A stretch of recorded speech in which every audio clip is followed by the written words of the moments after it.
আজকে নবম দশম শ্রেণীর অধ্যায় 2 সেট এন্ড ফাংশন শুরু করছি। তো প্রথমে আমরা সেট এবং ফাংশনের সংজ্ঞাগুলো দেখব।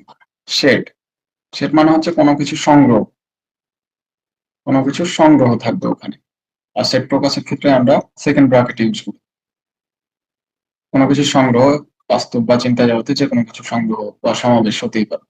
আর ফাংশন ফাংশন হচ্ছে একটা নিয়ম কিংবা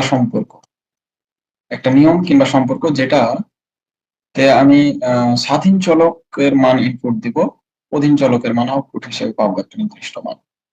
তো আমরা সামনে গিয়ে আরো জানবো এই বিষয়ে। এখানে সুন্দর করে সেটা সংজ্ঞা দেওয়া আছে। বাস্তব বা চিন্তা জগতের সুসংজ্ঞায়িত বস্তুর সমাবেশ কিংবা সংগ্রহ, এটাই হচ্ছে সেট। সেটা যা কিছু হতে পারে, যেমন এখানে বর্ণমালা নিয়েছে, কিংবা সংখ্যাও নিতে পারি আমি 1 2 3 4 এইভাবে করতে করতে 4 5, এটা একটা সেট হতে পারে। সেট প্রকাশের পদ্ধতি, সেট প্রকাশের দুইটা পদ্ধতি আছে, একটা হচ্ছে তালিকা পদ্ধতি, একটা হচ্ছে সেট গঠন পদ্ধতি। তালিকা পদ্ধতিতে উপাদানগুলো, সেটের মধ্যেকার উপাদানগুলো আমরা ডিরেক্ট দেখতে পাবো, মানে একদম স্পষ্ট ভাবে। যেমন এখানে দিয়েছে এ একটা সেট দিয়েছে যার মধ্যে স্মল লেটারে এ বি লেখা আছে, এগুলো হচ্ছে তার উপাদান। কিংবা বি হচ্ছে 2 4 6 এর একটা সেট, কিংবা সি হচ্ছে এই যে নামগুলোর সেট। এগুলো যেগুলো উপাদান আছে এগুলো আমরা ডিরেক্ট দেখতে পাচ্ছি, মানে সরাসরি।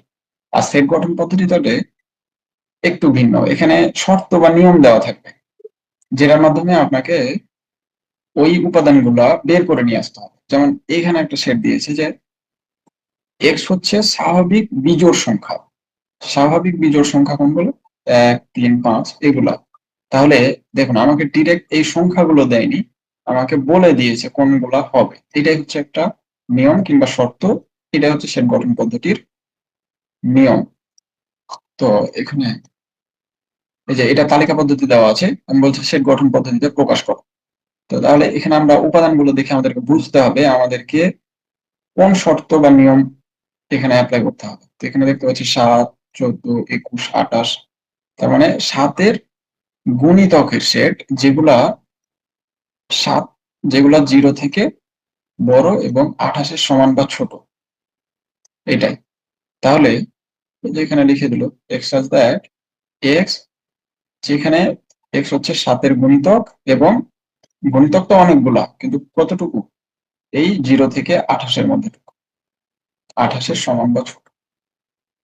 আবার এখানে দিয়েছে সেট গঠন পদ্ধতিতে একটা বি এর মান, বলছে এক্স হচ্ছে 28 এর গুণনীয়ক। তাহলে 28 এর যেগুলো গুণনীয়ক আছে সেগুলো আমাদেরকে বের করতে হবে। এখানে বের করা হয়েছে 28 এর গুণনীয়ক এগুলা। তাহলে এগুলাই হচ্ছে সেট। তো বি সেটের উপাদান হচ্ছে এগুলা। এটা সেট গঠন পদ্ধতি এটা, আর এটার তালিকা পদ্ধতি হচ্ছে এটা। তাহলে আমরা সেট গঠন পদ্ধতি আর তালিকা পদ্ধতি শিখে গেলাম। এরপর আমরা সেটের প্রকারভেদ গুলাতে যাবো। বিভিন্ন রকমের সেট আছে, তাদের নাম আছে। একটা হচ্ছে সসীম সেট বা ফাইনাইট সেট, মানে হচ্ছে এর উপাদানগুলো আমরা গণনা করে নির্ধারণ করতে পারবো। সাপোজ আমি যদি একটা সেট লিখি 1 2 এভাবে করতে করতে মনে করুন যে 5, সাপোজ, তার মানে এর মধ্যে শুধু 4 আছে, অর্থাৎ এখানে 5টা উপাদান আছে। এটা একটা সসীম সেট। সসীম সেট এরকমও হতে পারে, এভাবে ডট ডট দিয়ে আমি 100 পর্যন্ত, তার মানে 100 পর্যন্ত যতগুলো সংখ্যা আছে সেগুলোর সেট এখানে। তার মানে আমি এই উপাদানগুলো গণনা করে নির্ধারণ করতে পারবো, সেগুলো হচ্ছে সসীম সেট। আর যদি আমি গণনা করে নির্ধারণ করতে না পারি সেটা হচ্ছে অসীম। যেরকম 1 2 3, এই সেটটা যদি চলতেই থাকে এরকম করে ডট ডট দিয়ে, তাহলে সেটা হচ্ছে অসীম সেট।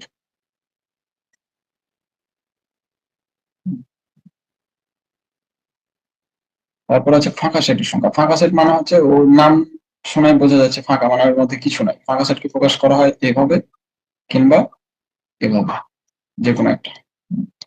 আর ভেনচিত্রের মাধ্যমে আমরা সেট প্রকাশ করতে পারি। ভেনচিত্র নিয়ে সামনে আমরা আরো বেশি আলোচনা করবো, যেখানে আয়ত বৃত্ত ত্রিভুজ এগুলো ব্যবহার হবে ভেনচিত্রের মধ্যে। এবার আসুন উপসেটের সংজ্ঞায়, খুব গুরুত্বপূর্ণ।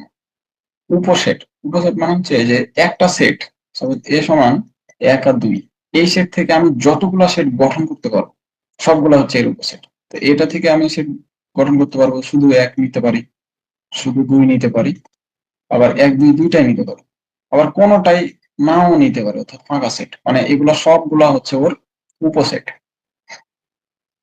আর উপসেট বোঝাতে আমরা একটা সাইন ব্যবহার করি।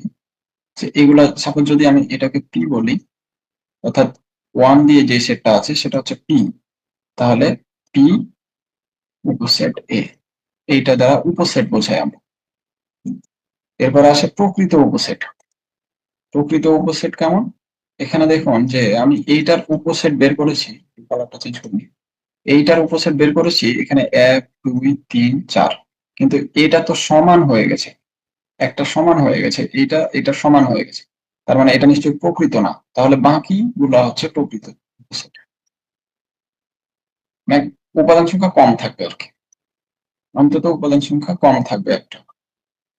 সুন্দর করে এখানে লেখা আছে এই যে কোন সেট থেকে গঠিত উপসেটের মধ্যে যে উপসেটগুলোর উপাদান সংখ্যা প্রদত্ত সেটের উপাদান সংখ্যা অপেক্ষা কম, এদেরকে প্রকৃত উপসেট বলা হয়। যেমন এটা থেকে এটা আমি গঠন করতে পারি, কিন্তু এই বি এর যতগুলো উপাদান আছে এর মধ্যে সবগুলো আছে, আবার এর মধ্যে যতগুলো আছে বি এর মধ্যে সবগুলো নাই, তার মানে বি হচ্ছে এর প্রকৃত উপসেট। তাহলে এটাকে আমরা কি লিখতে পারি? বি প্রকৃত উপসেট এ। এইভাবে প্রকৃত উপসেট সাইন ব্যবহার করা।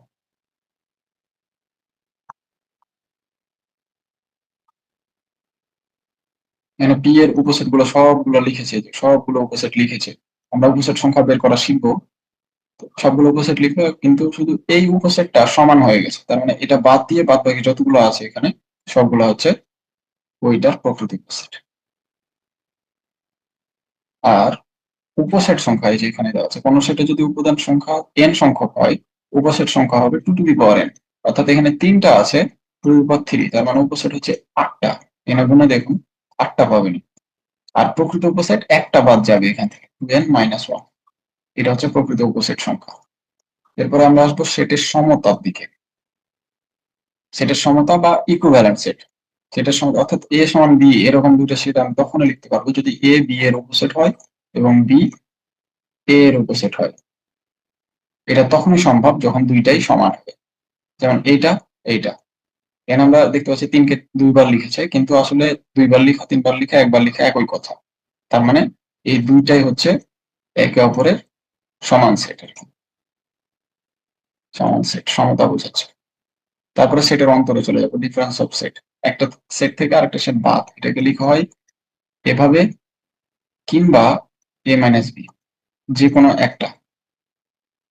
আর আমরা যখন a থেকে b বাদ দিব, যেমন এখানে দেখুন এখানে বিয়োগ করা হয়েছে, এটা হচ্ছে a সেট, এটা হচ্ছে b, তাহলে b এর উপাদান আছে 3 5, তো তাহলে এই 3 বাদ যাবে, এর মধ্যে থেকে 5 ও বাদ যাবে। এন্ড সাপোজ যদি এখানে b এর আরেকটা উপাদান 7 থাকতো, তাহলে কি হতো? 7 ও বাদ চলে যাবে, মানে বি এর কোনো কিছুই আসবে না, আর যে বি এর যেগুলা এর মধ্যে মিল আছে ওইগুলাও বাদ যাবে। এটা হচ্ছে সেটের অন্তর। আমরা সার্বিক সেটের দিকে আলোচনা করি, সবচেয়ে গুরুত্বপূর্ণ সেট। সার্বিক সেট হচ্ছে আলোচনা সংশ্লিষ্ট যতগুলা সেট আছে সবগুলা যেই সেটটার উপসেট, সেটা হচ্ছে সার্বিক সেট। এখন আমি এরকম যতগুলো উপসেট নিয়ে আলোচনা করছি, 1 2 3, কিংবা আরেকটা সেট নিলাম, এটা হচ্ছে 3 4 5, এবং যতগুলা নিব সবগুলা ন্যাচারাল নাম্বার সেটের উপসেট। তার মানে এই ন্যাচারাল নাম্বার এটা হচ্ছে সার্বিক সেট। তারপরে আমরা আসবো পূরক সেট। পূরক সেটটা পূরণ করার মতো একটা ব্যাপার, যে এর সাথে এর সাথে যদি বি যোগ করলে আমার সার্বিক সেট ইউ হয়, তাহলে এ হচ্ছে বি এর পূরক সেট আর বি হচ্ছে এ এর পূরক সেট। এখন এর পূরক সেটকে লেখা হয় এরকম, উপরে সি, কিংবা কখনো এইরকম প্রাইম দেওয়া হয়, কিংবা ইউ মাইনাস এভাবে লেখা হয়, কিংবা ইউ মাইনাস এ লেখা হয়, সবগুলো একই কথা। অর্থাৎ পূরক সেট মানে হচ্ছে ইউনিভার্সাল সেট থেকে ওটা যদি বাদ দিয়ে দিই তাহলে যা থাকে সেটা হচ্ছে ওটার পূরক সেট। তারপর আমরা সংযোগ সেটে যাব। সংযোগ সেট বা ইউনিয়ন, ইউনিয়ন হচ্ছে যে এ আর বি এর মধ্যে, এ আর বি দুইটা সেট এবং এ ইউনিয়ন বি কে এভাবে লেখা হয়। তাহলে এ ইউনিয়ন বি মানে হচ্ছে এ আর বি এর মধ্যে যতগুলো আছে সবগুলাই এই এ ইউনিয়ন বি তে চলে আসবে, যদি কোনোটা দুইবার থাকে অর্থাৎ দুইটাতেই থাকে ওটা একবার লিখতে হবে। এটাকে যদি আমরা এই যে এইভাবে লেখা হয় সেট গঠন পদ্ধতিতে, মানে এ ইউনিয়ন বি মানে হচ্ছে হয় এর মধ্যে থাকবে অথবা বি এর মধ্যে থাকবে, দুইটার মধ্যেও থাকতে পারে। সবগুলো আমরা লিখতে পারবো। এই যে এখানে দেওয়া আছে সি আর ডি, সি তাহলে সি ইউনিয়ন ডি আমাদেরকে বের করতে যদি কত হয়, তাহলে দেখুন এখানে সবগুলো এখানে লিখেছে। 3 4 লিখেছে, 4 একবার আছে, 4 4 এখানেও আছে এখানেও আছে, তার মানে দুইবার লিখতে হবে না, কিন্তু দুইবার লেখার দরকার নাই, একবারই লিখতে হবে। যতগুলো আছে এখানে সবগুলো যাতে এখানে থাকে। তারপরে আসো ছেদ set, intersection of set. Intersection of set ঠিক ওটার উল্টা। এখানে যতগুলো মিল আছে, এ আর বি এর মধ্যে যেটুকু মিল সেটা হচ্ছে এ ইন্টারসেকশন বি। এই যে দেখো এইখানে ভেন চিত্রের মাধ্যমে দেখিয়েছে, এইটুকু হচ্ছে এ ইন্টারসেকশন বি, মানে এইটুকু হচ্ছে এ আর বি এর মধ্যে দুইটাতেই আছে। আবার এখানে দেখিয়েছে এ বি সি এর মধ্যে যতটুকু মিল আছে সেটুকু হচ্ছে ইন্টারসেকশনের মধ্যে। এই যে এখানে পি কিউ এর ইন্টারসেকশন বের করেছে দুইটা সেট, এটা হচ্ছে পি আর এটা হচ্ছে কিউ। তাহলে দুটার মধ্যে মিল পেয়েছে শুধু 4 আর 6, তাহলে এটা হচ্ছে পি ইন্টারসেকশন কিউ। এরপরে আসবো আমরা নিশ্ছেদ সেট বা ডিসজয়েন্ট সেট। নিশ্ছেদ সেট মানে হচ্ছে এখানে আমরা যখন এটা ছেদ নিব তখন এটা ফাঁকা সেট পাবো, অর্থাৎ কোনো উপাদানই মিল নাই, পরস্পর নিশ্ছেদ আলাদা। তাহলে আমরা নিশ্ছেদ সেট শেষ করলাম। এরপরে শক্তি সেট বা পাওয়ার সেট। পাওয়ার সেট মানে হচ্ছে যে কোন একটা সেট, এ যদি একটা সেট হয় তাহলে এটার পাওয়ার সেটকে লেখা হয় পি অফ এ এটা দিয়ে। এটা মানে হচ্ছে একটা সেটের মধ্যে আমরা সকল উপসেট লিখবো এর, এর যতগুলো উপসেট আছে সবগুলো হচ্ছে এর মধ্যে লিখবো, মানে সবগুলো উপসেটকে নিয়ে আর একটা যেটা সেট সেটা হচ্ছে পাওয়ার সেট। এই যে এখানে যেমন এ হচ্ছে এম আর এন এর একটা সেট, আর সবগুলো উপসেটকে নিয়ে এটা গঠন করা হয়েছে, তাহলে এটাই হচ্ছে এ এর শক্তি সেট বা পাওয়ার সেট, পি অফ এ দ্বারা লেখা হয় এটাকে।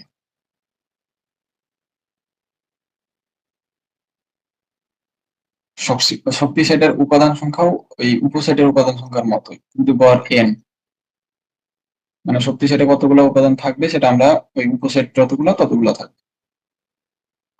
তারপরে আমরা ক্রমজোড়ের দিকে চলে যাই। ক্রমজোড় হচ্ছে কোন একজোড় উপাদানের মধ্যে কোনটা প্রথম অবস্থানে আর কোনটা দ্বিতীয় অবস্থানে এটা নির্দিষ্ট করে জোড়া আকারে লেখা হচ্ছে ক্রমজোড়। ঠিক আছে, যেমন এখানে আমরা দুইটা ক্রমজোড়কে সমান করছি, তাহলে এক্স সমান এ হবে, অর্থাৎ প্রথমটুকুর সাথে প্রথমটুকু মিলবে, ওয়াই এর সাথে বি মিলবে, ওয়াই সমান বি। এটা যদি মানে তাহলে এই দুটা সমান। এখন এখানে একটা উদাহরণ দিয়েছে যে এই ক্রমজোড় দুটো সমান, তাহলে তুমি এক্স ওয়াই এর মান বের করো। তাহলে সমান যদি হয় তাহলে এখানকার প্রথমটুকু এখানকার প্রথমটুকু সমান, যেটার মাধ্যমে একটা ইকুয়েশন তৈরি হয়ে গেছে। আবার এখানে 3 আর এটা হচ্ছে এক্স মাইনাস ওয়াই, এখানেও আর একটা ইকুয়েশন তৈরি হয়ে গেছে, তাহলে দুইটা ইকুয়েশন তৈরি হয়ে গেছে। এটাকে এখন যে প্রতিস্থাপন আর গুণন, অপনয়ন কিংবা লৈখিক যে কোনো একটার মাধ্যমে আমরা এটা সমাধান করতে পারি। দুইটা সমীকরণ কিভাবে সমাধান করতে হয় আমার ইউটিউব চ্যানেলে এই টাইপের ভিডিও আপলোড দেওয়া আছে, আপনারা চাইলে দেখে নিতে পারেন। আমরা পরবর্তীতেও আলোচনা করব, 12 অধ্যায়ে মেবি আছে এটা, যে এরকম দুইটা চলক আছে, দুই চলক বিশিষ্ট যেগুলো সমীকরণ তাদের সমাধান, কিন্তু সমাধান করলে এক্স এর মান পেয়ে গেল। এরপর আসুন কার্তেশীয় গুণজ।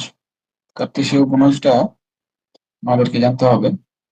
কার্তেশীয় গুণজটা হচ্ছে সেট গঠন পদ্ধতিতে এইরকম, অর্থাৎ এ আর বি দুইটা সেট, আমি যেই সেটটা পাবো এখানে সেটা হচ্ছে ক্রমজোড়ের সেট।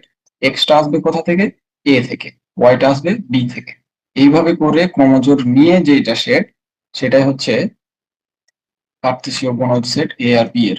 এখানে পি কিউ দুইটা সেট দিয়েছে এবং আর হচ্ছে তাদের ইন্টারসেকশন আমাদেরকে এই দুটা বের করতে হচ্ছে। তাহলে আরটা আগে বের করে নিই। আরটা কিভাবে বের করবো আমরা, এখানকার পি ইন্টারসেকশন কিউ। তো তাহলে এদের মধ্যে মিল হচ্ছে শুধু 3, তার মানে আর এর মান এখানে শুধু 3, আর 3 নিয়ে যে সেটটা, তাহলে যদি গুণ করি আমরা জানি যে বলেইছি যে এক্স আসবে এ থেকে, ওয়াই আসবে বি থেকে। তাহলে এখানকার একের সাথে একবার 3, দেন একটা ক্রমজোড়, 2 এর সাথে আবার 3, দেন আর একটা ক্রমজোড়, 3 এর সাথে আবার 3, দেন আর একটা ক্রমজোড়। তাহলে এটা হচ্ছে পি আর আর এর মধ্যে কার্তেশীয় গুণজ। এভাবে করে পরটাও করতে হবে। এরপর আসুন উদাহরণ 13তে বলছে যে সকল স্বাভাবিক সংখ্যা দ্বারা 311 419 কে ভাগ করলে প্রতি ক্ষেত্রে 23 অবশিষ্ট থাকে তাদের একটা সেট নির্ণয়। তাহলে অবশিষ্ট থাকছে কত, অবশিষ্ট থাকছে 23। তাহলে আমরা কি করব, অবশিষ্ট যেহেতু থাকছে তাহলে 23 কে আমরা এই দুইটা সংখ্যা থেকে বাদ দিই। বাদ দিয়ে দিলাম। বাদ দিয়ে দিলে আমরা পাচ্ছি 288 আর 396। ঠিক আছে? এই দুইটা এখন তাহলে যে সকল মানে ওই সকল সংখ্যা আমাদেরকে বের করতে হবে যে সকল সংখ্যা দ্বারা এদেরকে ভাগ করলে কোনো ভাগশেষ থাকবে না, যেহেতু আমরা 23 বাদ দিয়ে দিয়েছি। তাহলে এদের গুণনীয়কের সেটটা আমাদেরকে আগে বের করে নিতে হবে। তাহলে এটার গুণনীয়কের সেট বের করলাম এটা, এবং পরে 396 এর গুণনীয়কের সেট বের করলাম এটা। এরপরে এখন দুইটাকে যেহেতু ভাগ দিতে হবে, তার মানে এমন কিছু নিতে হবে যাতে দুইটার মধ্যে থাকে, অর্থাৎ তাদের ইন্টারসেকশন বের করতে হবে। এই এ আর বি এর ইন্টারসেকশন বের করলাম, বের করে দেখছি 36 পাচ্ছি। তার মানে শুধু সংখ্যা একটাই, যে সংখ্যাটা দ্বারা আমরা যদি এই যে 311 আর 419 কে আমরা ভাগ করি তাহলে প্রতি ক্ষেত্রে 23 অবশিষ্ট থাকবে। এবার আসবে ভেনচিত্রের প্রয়োগ। উদাহরণ 19 উদাহরণ 14 তে বলছে যে 100 জন শিক্ষার্থী, এর মধ্যে কোনো পরীক্ষায় 88 জন বাংলাতে, 80 জন গণিতে আর 70 জন উভয় বিষয়ে পাশ করেছে। এখন ভেনচিত্রের সাহায্যে এগুলো প্রকাশ করতে হবে, কতজন শিক্ষার্থী উভয় বিষয়ে ফেল করেছে সেটা বের করতে হবে। তো প্রথমেই 100 জন শিক্ষার্থী, আমরা এটাকে ইউনিভার্সাল সেট হচ্ছে ইউ, যেটা গোটা সেটটা বোঝাচ্ছে, মানে পুরোটা। এরপরে বাংলায় পাস করেছে কত, 88 জন, তাহলে বাংলা সেটটাকে আমি বুঝাচ্ছি বি দ্বারা। আর গণিতে 80, গণিতের সেটটাকে এম দ্বারা বোঝাচ্ছি, ম্যাথমেটিক্স থেকে, তাহলে এম।